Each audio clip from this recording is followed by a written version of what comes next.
My name is Yongjun. I'm gonna do workout 3, squat clean, 1 squat clean every minute. So here's my trial weight. 1 minute, 2 minute, 220, 225, and then I'm gonna up to 335 pound plus 10 pound every minute. Here's my equipment.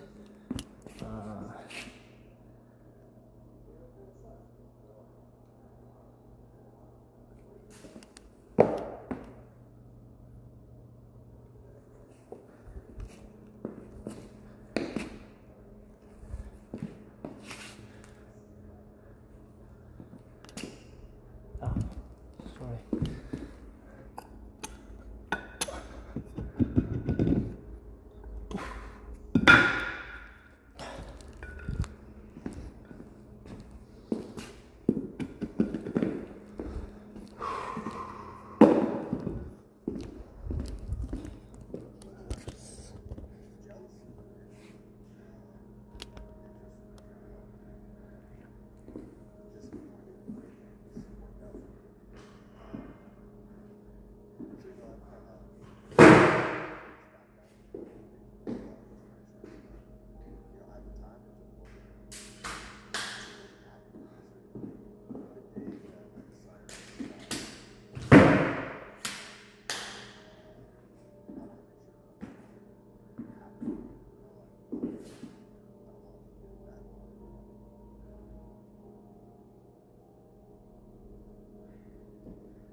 Followed too strict of a diet.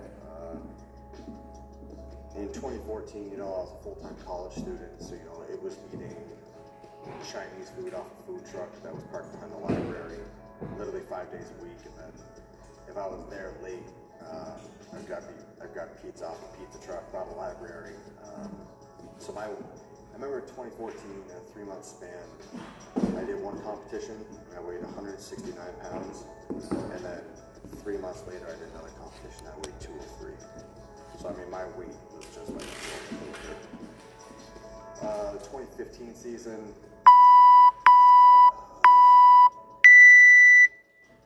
Really, I almost intentionally ate bad because I work out so much I can eat whatever I want. I thought I could out-train a bad diet. And you kind of see yourself every day, so you're not seeing like this drastic change in body composition. And it wasn't until I watched footage of myself from the 2015 games that I was like, oh my god, that was so bad, so heavy. And it's the product of being a glutton, and if I saw something that looked good, it wasn't like I would walk by a bakery and see a Danish and be like, oh, I'll have a Danish. I'd be go in and get 6 of them and just eat them all. So it was after I watched footage from the 2015 season that I was like, oh man, I can't out-train a bad diet. So I wasn't counting macros or following a strict diet, but natural foods, a lot of fruit, vegetables, and meat. And kind of rule, if it comes out in a package, you probably shouldn't. Trying to cut out all processed food. My body composition changed quite a bit. I dropped 10 pounds pretty quickly. So instead of floating, just over 200 and having the problems with any gymnastics movements, when I was over 200 pounds, my hands would just tear. Just that little bit of extra weight would just cause calluses to rip. So now I float closer to 190. Not trying to have those giant fluctuations either. I used to wake up and barely have breakfast, then skip lunch, and then have just a huge dinner. But then I got lifts and I get lightheaded. I have to go eat. And so then I have to put my training on pause for 2 hours, go eat, let the food settle, and have the energy again to go train. So now it's like I make sure I eat throughout the day. You know, I have meals planned. I pre-made meals, so daily practice sends me food that is like, there's no preparation. You know, it's take it out of the freezer, throw it in the microwave, and it's made. You know, it's not going out of my way. It's not a hassle in my day. But yes, you know, just trying to stay even keeled with my energy levels throughout the day, not binging out at 10 o'clock at night, right before bed type of thing. You know, simple stuff that I should have been doing from day one.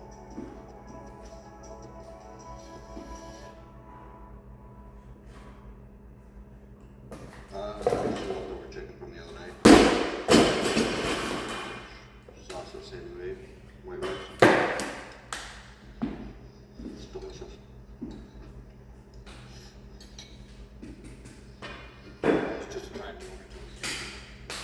No, nothing too crazy. I have breakfast at 8:30 every morning. And then I usually don't eat.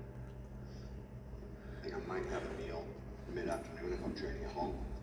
But if I'm not home, I'll eat again like 4 or 5 p.m. And then like all my calories in the day are between 5 and 10 p.m. All of them. What makes up most of your diet? Rice.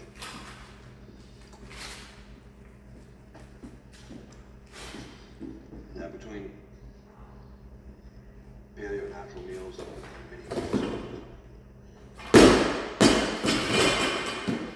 Bite size. Same we got home at Hannaford.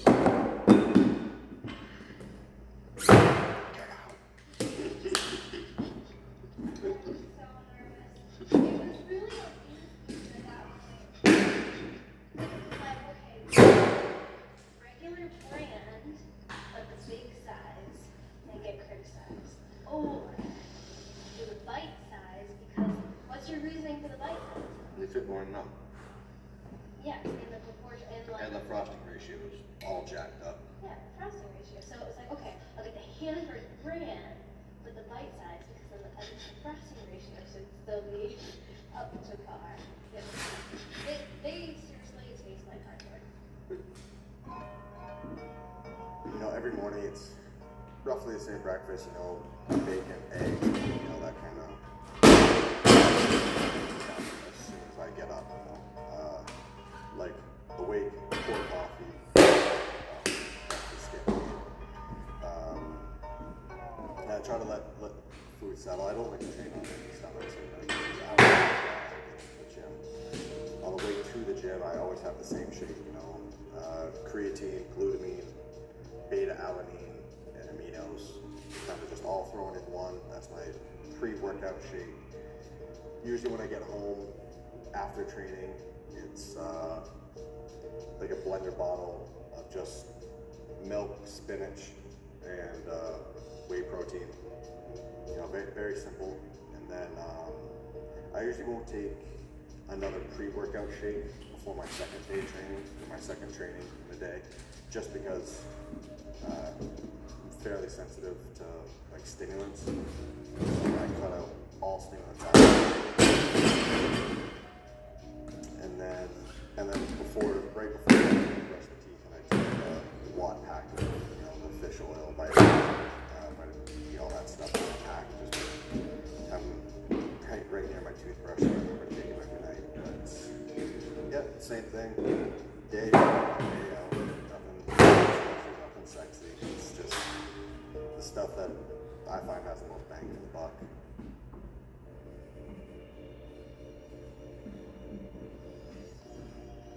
You know, I've had a couple seasons of, you know, going into competition where I'm seeing physical therapists, massage therapists, like 2-3 times a week going into the competition, just because, you know, things are flaring up a couple weeks before the competition, and so it's like my ass is on fire, so I get all the treatment I can while I can to try to you know,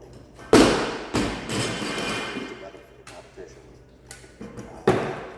You know, I'd wait until things were injured to try to fix them, whereas now I intentionally put in a lot more time and effort before the game, to kind of maintain, as soon as I feel like a little pinch in my shoulder or something, go and get that little pinch worked out, even though it's not going to stop me from doing anything. But I want to deal with it before it becomes like a big pinch or like the type of thing that's like stopping any mobility. So a lot of time gets put into recovery, just maintenance work.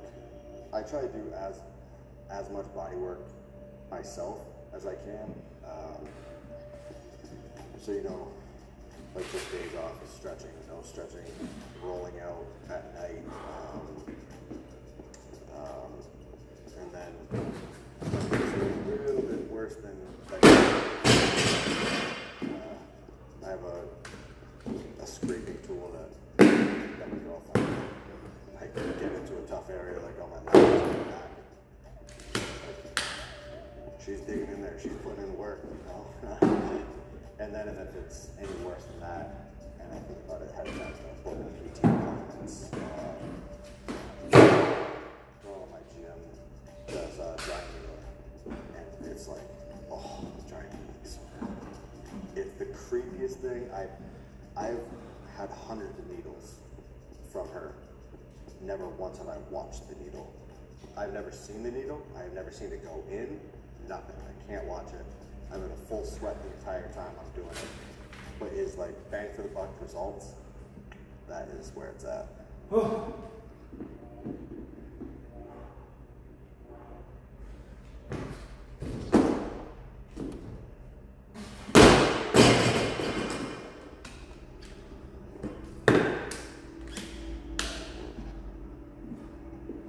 It's that constant reminder of whether I go all out in a minute 50 or slack off, get rid of this pain in my chest and go at 210. In 10 minutes, whichever route I take, I'm going to feel fine. In 10 minutes, I'll be up, walking, talking, I'll have a drink of water, and I'm going to feel fine in 10 minutes. Regardless of which route I take.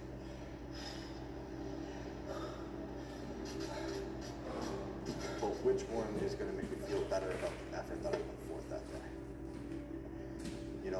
If I slack off at 20 seconds of my total time, I leave the gym that day thinking like, man, I didn't really give it up. Next time.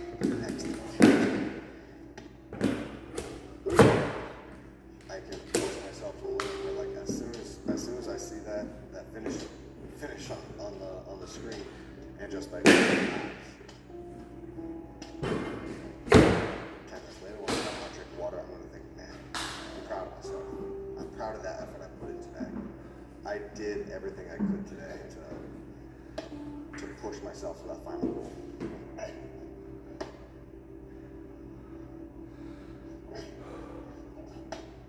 If you just win, like, who gives a shit? Like, it's not the win that feels good. It's all the work that you put in prior. Like, if you didn't do any work and just won some random fluke, are you gonna be like marching down the medal around your neck, like so proud that you won? Probably not. Or like the fact that I 51 weeks, like I trained my ass off, waking up to go to bed, all about that, going into the gym, like hands literally dripping blood, and be like, nope, like I gotta do some muscle ups today, Like it was about halfway through the 2015 and 2016 season, I had to go in and get MRIs done on my hips because I thought I had bone spurs in my hips because I was doing so much work. And it's coming back from stuff like that. Like I had to go and get x-rays on both my hands. I thought I had that boxer fracture in both my hands from flipping that pig so many times. That's why that medal felt good. Like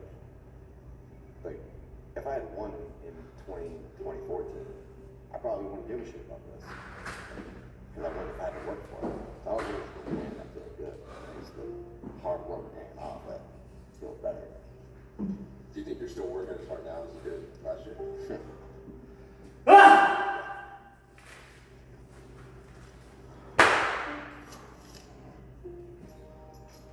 I was really happy with how everything went.